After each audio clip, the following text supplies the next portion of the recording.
আচলতে কোনবিলাক মানুহ ভগৱান শ্ৰীকৃষ্ণৰ ভক্ত হোৱাৰ যোগ্যতা আছে, অৰ্থাৎ আচলতে কোনসকল লোক ভগৱান শ্ৰীকৃষ্ণৰ ভক্ত হয় বা ভক্ত হ'ব পাৰে। এজন পাপী ব্যক্তিয়ে কেতিয়াও ভগৱান শ্ৰীকৃষ্ণৰ ভক্ত হ'ব নিবিচাৰে। যাৰ পাপ দূৰ হয় তেওঁ ভগৱান শ্ৰীকৃষ্ণৰ ভকত হয়। গীতাত ভগৱান শ্ৰীকৃষ্ণই কৈছে, যিসকল ধৰ্মপৰায়ণ ব্যক্তিৰ পাপ সম্পূৰ্ণৰূপে আঁতৰি যায় আৰু যিসকল ব্যক্তি কুকৰ্ম আৰু মোহৰ পৰা মুক্ত হয় তেওঁলোকে মোক দৃঢ় ভক্তিৰে পূজা কৰে। আকৌ কৃষ্ণ ভক্ত হোৱাটো ইমান সহজ নহয়।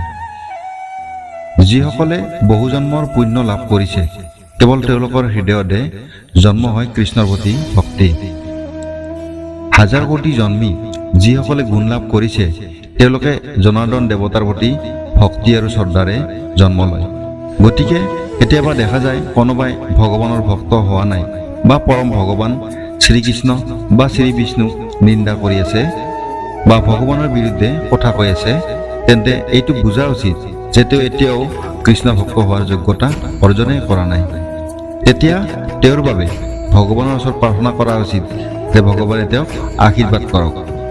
ধন্যবাদ।